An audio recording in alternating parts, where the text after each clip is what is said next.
Olá, querido irmão, uma boa tarde, a graça e a paz. Seja muito bem-vindo, estarmos juntos para o nosso 11º dia. Aleluia! Uau!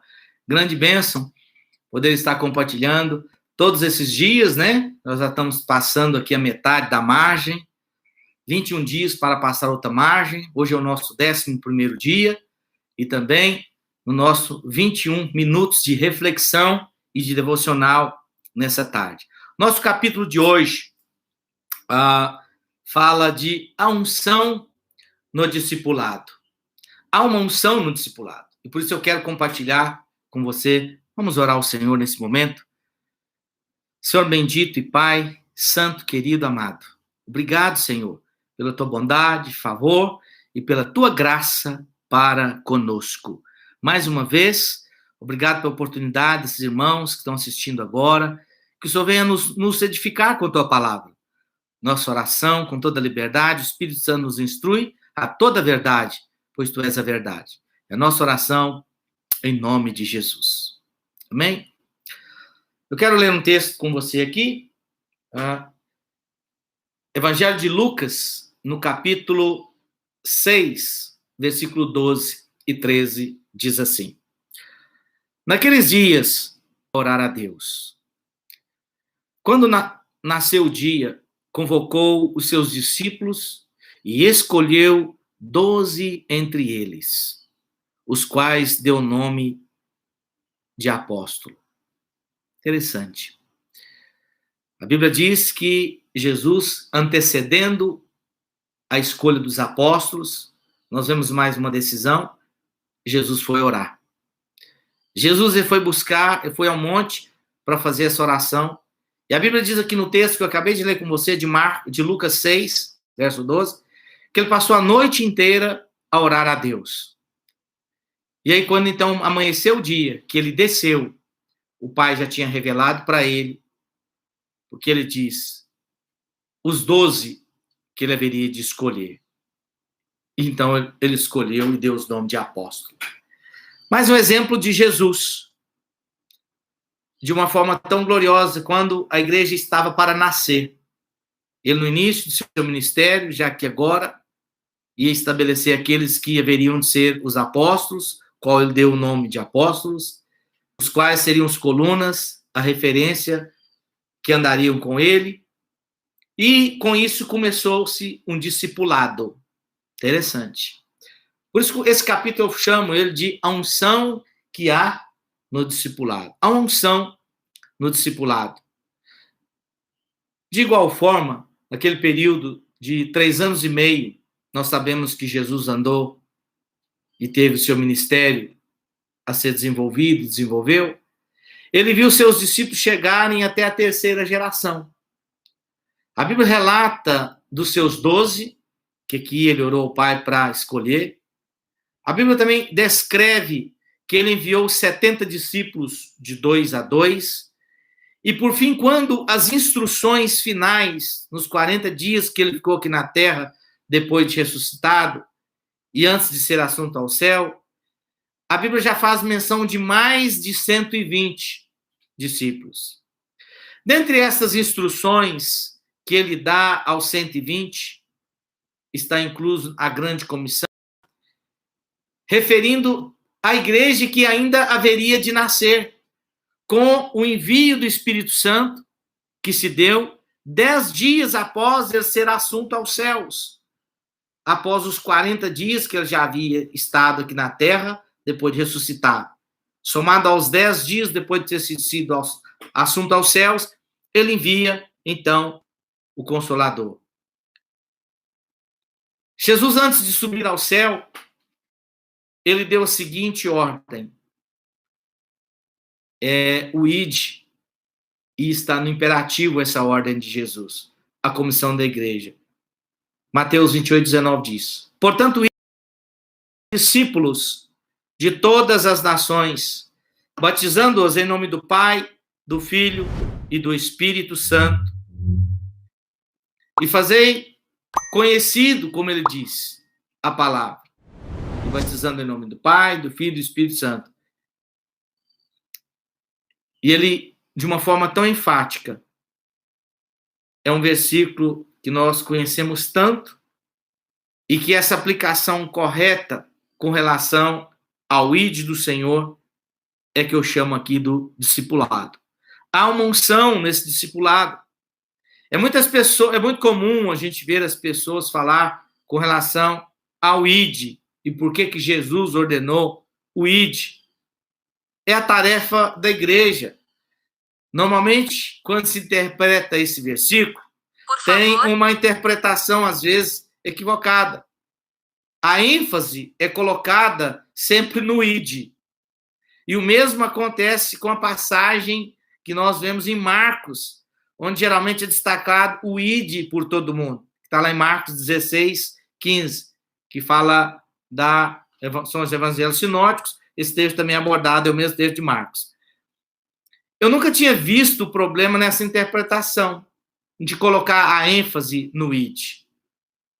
Mas quando você lê o texto, eu quero aqui construir um raciocínio junto, para que nós podemos crescer nesse significado. O que é o significado do ide? Ao modo com que o texto é construído no grego, nós podemos dizer que o verbo ide, ele não está no imperativo. Isso olhando pelo grego. Na verdade, o ide está no particípio. Olha a diferença. Qualificando o imperativo da frase. Então, isso significa que no grego, a ênfase e a ordem dada por Jesus Cristo é o fazer discípulos. A ênfase não está no ide, como nós comumente pensamos. Mas, no grego, a ênfase está, de fato, na ordem dada de Jesus a fazer discípulos, e não no ide. Quantos estão compreendendo comigo? Amém? Então, nessa sentença, o ide apenas determina a maneira pela qual é a ordem de fazer discípulos. Ela determina como se deve cumprir, ok? Ou seja, para que ela se cumpra, é preciso ir. Mas a ênfase de Jesus não está no ir, ela está no fazer, ela está no gerar discípulo. Amém? Fica aí a dica, essa importante reflexão com relação à ênfase de Jesus, que está no gerar e não no ide. Só que, para o gerar, é preciso ir. Ou seja, você tem que ter disposição para falar para sua casa. Você tem que ter disposição para ir compartilhar com os colegas de trabalho, com as pessoas, no relacionamento. Ou seja, tem um ir. Mas a ênfase não é o ir, é o gerar. O gerar é que precisa acontecer. Fazendo aqui uma reflexão, para que nós possamos compreender aqui na palavra. Amém? A questão toda é que, ultimamente, as pessoas estão concentradas. Quando a gente observa isso, nós damos sempre a ênfase no ir. Ok? Mas pensem comigo, elas enfatizam sobretudo o ide. Mas a chave é, para onde? Fazer o quê? A ênfase está no gerar. Então, irmãos, é algo muito glorioso a oportunidade que nós temos de fazer gerar. Quando nós olhamos pelo princípio da palavra de Deus, o ide é mais do que ir, é gerar. Deus, quando ele criou Adão e trouxe a Eva, a sua auxiliadora idônea, e ordenou e os abençoou. Deus fez ali o primeiro casamento do homem e os abençoou, que eles fossem fecundos e multiplicar e enchesse a terra. Então, tudo que é de Deus cresce. Tudo que é de Deus há um crescimento. Tudo que é de Deus, você não vê nada que permanece da mesma forma. Uma semente, quando ela cai à terra, ela vai morrer, mas vai nascer e vai dar muitos grãos. Por isso que a palavra de Deus fala que se o grão de trigo cair em terra, não morrer, fica ele só. Mas se morrer, esse dará muitos frutos. Então, esse morrer, todas as sementes, nós, os animais, tudo que o Senhor estabeleceu tem um DNA de multiplicação. Interessante isso. A Deus está em tudo. Numa semente está a vida de Deus para multiplicação, para crescimento e frutificação. Assim também para conosco, é a mensagem da igreja. Jesus ele veio preceder, chamou os 12, e depois de enumerar os seus apóstolos, nós vemos aí os 70, ele enviando os 70, e por fim um grupo maior do que 120, com o propósito da missão de Cristo. A mensagem da cruz, da obra consumada de Cristo, ela precisa ser levada adiante. O enfermo caído, as pessoas enfermas, as pessoas necessitadas. Olha para cá, às vezes a pessoa pode ter uma saúde plena fisicamente, mas se ela não tiver Jesus, nada adianta. Nós precisamos atravessar a outra margem, romper com a margem do natural e atravessarmos a margem espiritual. Nós precisamos, como diz o apóstolo Paulo, nos 3 segmentos, a gente precisa de um Paulo que fala na nossa vida, nós precisamos de um Barnabé com quem andamos e nós precisamos de um discípulo para quem nós falamos na vida dele, que é um Timóteo. Barnabé, Paulo, Barnabé e Timóteo. Nós precisamos, quem fala na nossa vida, nós precisamos de falar, de ter aqueles que são os Barnabés da nossa vida, para trocarmos as experiências, mas nós precisamos também ter os Timóteo, a quem nós falamos na vida deles.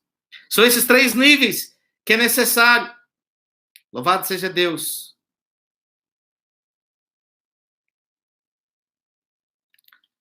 Esta manhã é uma manhã de oportunidade.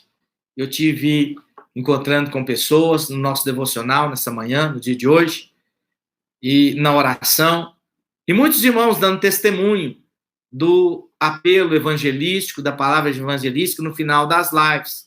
E hoje agora, próximo aqui o nosso horário de almoço, estamos aqui a falar da palavra, eu quero enfatizar a você a ir à outra margem, testemunhar mais da boa nova, levar mais a mensagem da fé, a mensagem da palavra, orar pelas pessoas, pelos enfermos. As pessoas precisam, nós estamos num momento tão chave, e que nós precisamos clamar ao Senhor mais do que nunca, e buscá-lo enquanto se pode achar. Essa é a nossa oportunidade. Cada dia para nós hoje, irmãos, é exatamente uma dádiva que o Senhor tem nos dado. Cada dia de vida, quando logo amanheço pela manhã, a primeira coisa que eu faço é bendizer a Deus, louvar a Deus, agradecer a Deus por causa dessa oportunidade de mais um dia de vida. Em dias tão complicados que estamos vivendo, mas precisamos pensar a estender a outra margem, levar a mensagem de fé, a mensagem de salvação, criarmos os filhos não só naturais, mas os filhos também espirituais. Nós precisamos dar alimento a quem tem fome. Um pai, quando ele gera um filho, ele cuida dele a vida toda. Ele vai atingir a maioridade, vai tomar os seus caminhos, mas filho nunca vai deixar de ser filho para aquele pai. Em outras palavras, nós temos que dar tudo como temos dado para os nossos filhos naturais. Assim também devemos dar maior ênfase à palavra de Deus. A palavra de Deus é o verdadeiro alimento. Nós precisamos dela mais do que tudo.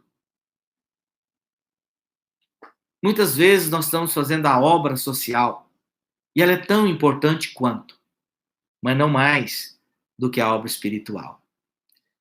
Nós damos ali de primeiro o alimento físico, mas ele precisa ser acompanhado de um alimento espiritual que vai fazer a diferença para a gente entrar a outra margem da vida, chegar ao outro lado da margem. Eu tenho pensado tanto nesses dias, que são os dias de oportunidade. Olha, as igrejas estão sendo fechadas, os templos, os prédios estão sendo fechados, proibidos dos cultos, das missas.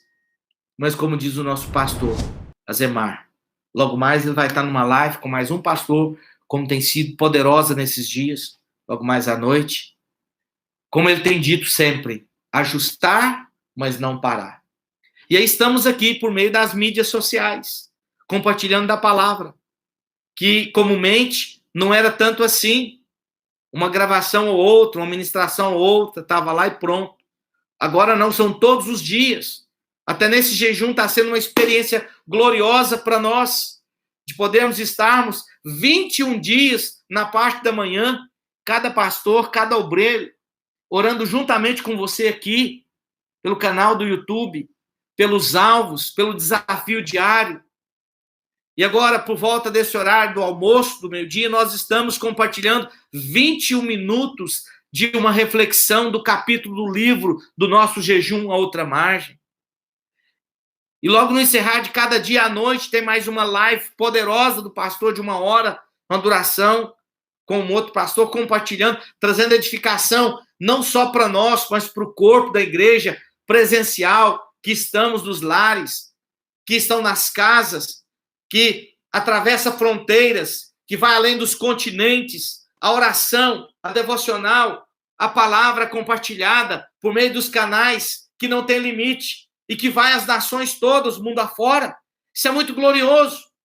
Então, nós temos que perceber o avanço que a igreja também está tendo, que o evangelho também está tendo, através das mídias sociais, de poder chegar, ora mesmo, onde você está na sua casa.